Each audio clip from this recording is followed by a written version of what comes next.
Vicki. Vicki tells us that either you're funny or you're not. Only the audience will tell. From the humorously speaking angle, Project 4, Keep Them Laughing, Vicki Chatterton, Funny Man.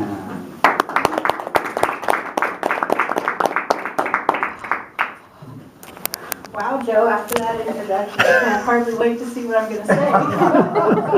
Try to build you up. Yes, you did. It was once said, on stage you're free. You can say anything and do anything.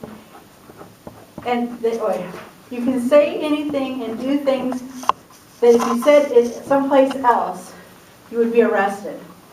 The person who said this was Robin Williams. Now, as soon as I hear the name Robin Williams, I think of the guy who would grab somebody's shawl out of the audience and put it over their head and could spend 30 minutes making different types of jokes. He definitely was not taciturn. However, with my nature, I am. And I decided that I would talk about Robin Williams. Not only was he the funny man, but he also had demons. And he realized that he has demons. And he took those and made it to where he could embrace them and touch audiences with them and perhaps make the audiences more aware about these demons. One of his demons was alcoholism. And a couple things he said about alcoholism is blackouts are like sleepwalking with activities. And I thought that was a pretty good description. He also said about alcoholism, as an alcoholic, you'll violate your standards quicker than you can lower them. You'll do stuff that the devil would go, dude. And then he also said about alcoholism is that when he went into rehab for alcoholism, he did it in wine country, just so he could keep his options open. Now, with alcoholism, that was just a gateway for him. Unfortunately, he did harder things. He got into cocaine, and I don't know if all of you are aware. However, he was with John Belushi the night before John Belushi overdosed on what they call a speedball, which is cocaine with other drugs. Robin Williams felt very deeply that he was responsible for his death. And in doing so, he did more cocaine. And by doing that, he also came up with some great material. I don't know if it's great, but he had some things to say about cocaine. First is, cocaine is God's way of saying you're making way too much money. Then he also said about his cocaine was that you don't need cocaine. There are other ways to get the really high adrenaline and mess your brain up. It's called marathon running. And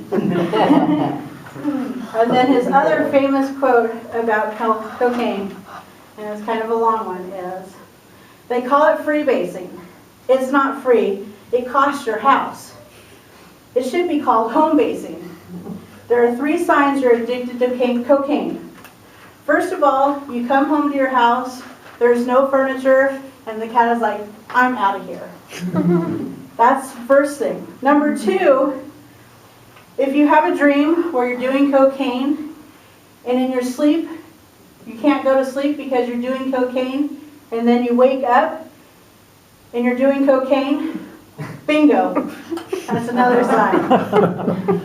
And then for me, really hit home, if on your tax return it states that you've spent $50,000 on snacks, mayday.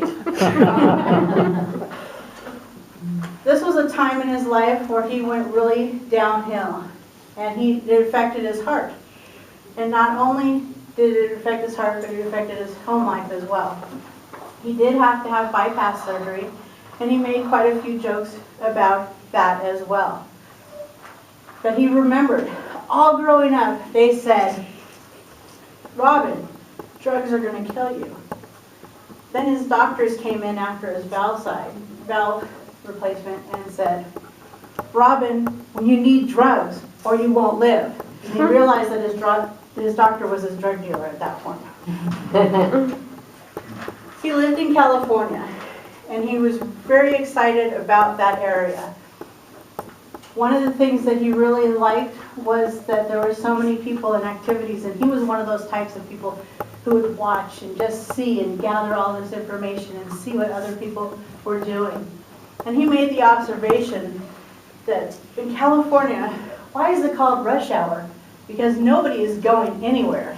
Have you ever driven on the 405 in California? And another thing in California is he lived where God created Etch-a-Sketch.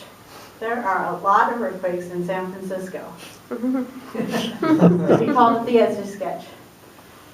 Another thing about Robin Williams that I don't know if anybody knows, in his contracts when he would do movies, he would put in there that X amount of people who were homeless in the town that they were working in needed to be hired for that project.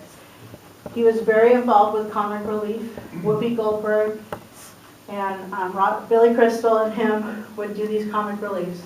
And he realized through that the homeless needed help.